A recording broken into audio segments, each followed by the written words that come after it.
Hi guys, so today we're going to just have a quick chat about the PlayStation 5 Pro that should be coming out at some point. It's been talked about for at least a year, since maybe about this time last year was when you first started hearing bits and pieces about a Pro. Um, but I honestly don't think that we are going to see a PS5 Pro until maybe September, October time in 2025, because here's my reasons why. Right. So at the moment, the PlayStation 5 isn't being completely pushed to its limits. There's still a little bit left, at least a little bit left there. Um, and that's with just the PlayStation developers, like the first party ones who make exclusives. They are still pushing the limits of the PlayStation 5, um, and everybody else, EA, Ubisoft, everyone else, a lot of their games still look like PlayStation 4 games, so they're definitely not pushing it to 100%. So if a Pro was to come out, like a lot of people are saying, that they think that it's going to be announced sometime in September. I mean, today is the 5th of September 2024, and a lot of people are sort of saying that early part of first part of September, second part of September, there's going to be an announcement about the PlayStation 5 Pro coming out this Christmas. Now, if a Pro was to come out at Christmas, then yeah, it would have to be kind of announced late early sort of September, October time. But you don't need to announce it months and months ahead of time, because it ends up affecting the sales of the PlayStation 5, because then people end up waiting to see if the PlayStation 5 is going to go down in price because of the Pro, or if the Pro is going to be similar priced, and maybe they'll go for that. So the it's not like they're going to announce it this year and it comes out next year, because then that's too much time that they'll lose sales on PlayStations. Because if I didn't have one and I heard that there was a new one coming out that was more powerful, I'd be waiting to see just how much more powerful, how much cheaper is the other one going to be, the original, So, um, I don't think.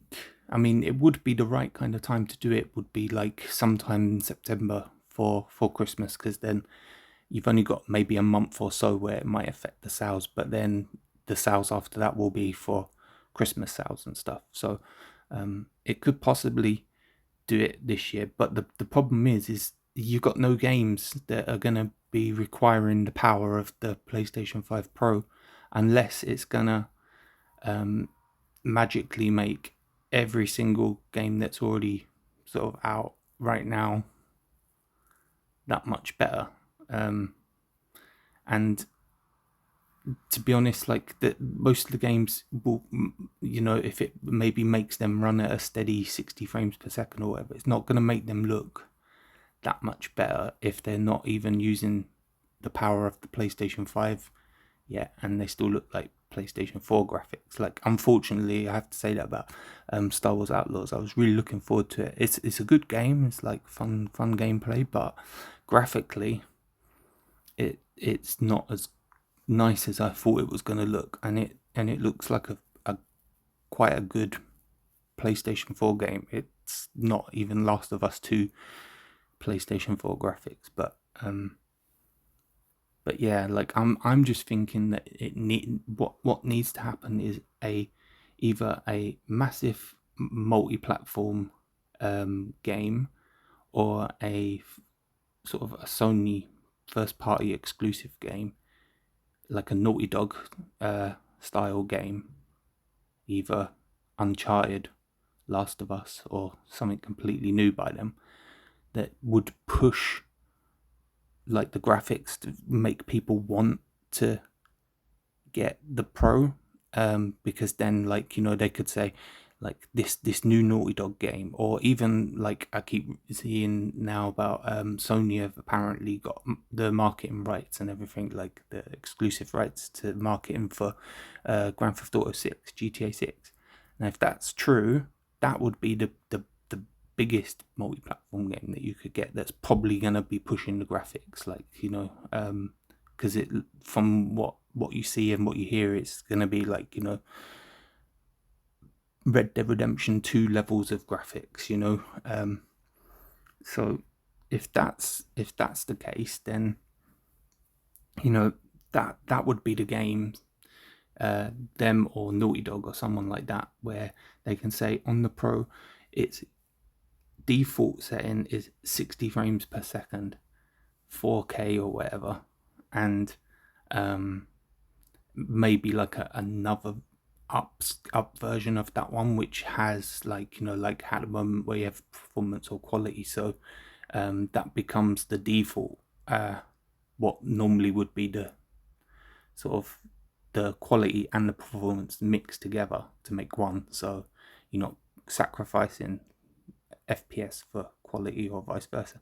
So you'd get that guaranteed, and then an upscale version of that where it, like, maybe the frame rate is uncapped, so you might get close to 100 frames per second, but it's like, it's not advertised as it's 100 frames per second guaranteed. It's, you know, you can get upwards of 60, and then, you know, some games might get 80, 90, 100 or whatever. And then you have like the even sort of like higher ray tracing, because if you look on here with the specs, like, this is all like, you know, it's not guaranteed specs or anything like that. But when you look at the PS4, between the PS4 and the PS4 Pro, it wasn't like a massive jump in hardware. So like the RAM stayed the same. It was 8 GB of RAM for both. It was just like, you know, little improvements and stuff. And I think that would probably be the case with the PlayStation 5 Pro. I think it will have, you know, like the faster processors and stuff like that. Like it says there, like the Zen 4, which clock speed of 4.2 gigahertz or whatever, over 3.5. So it's like, you know, it's quite an improvement, but it's not like, you know, double or whatever. It's like not massively difference and stuff. But I don't know, like, I was thinking, like, with the RAM, like, maybe because 16 gigabytes of RAM in PCs as well is, like, you know, seems to be like the standard now. And then you got people with, like, you know, 32 gigabytes of RAM and stuff like that, which is maybe a little bit overkill for right now, but in next year or two, like, that's gonna start to become the new recommended. Whereas at the moment, if you look on Steam, a lot of theirs is like minimum 8 gigabytes, recommended 16.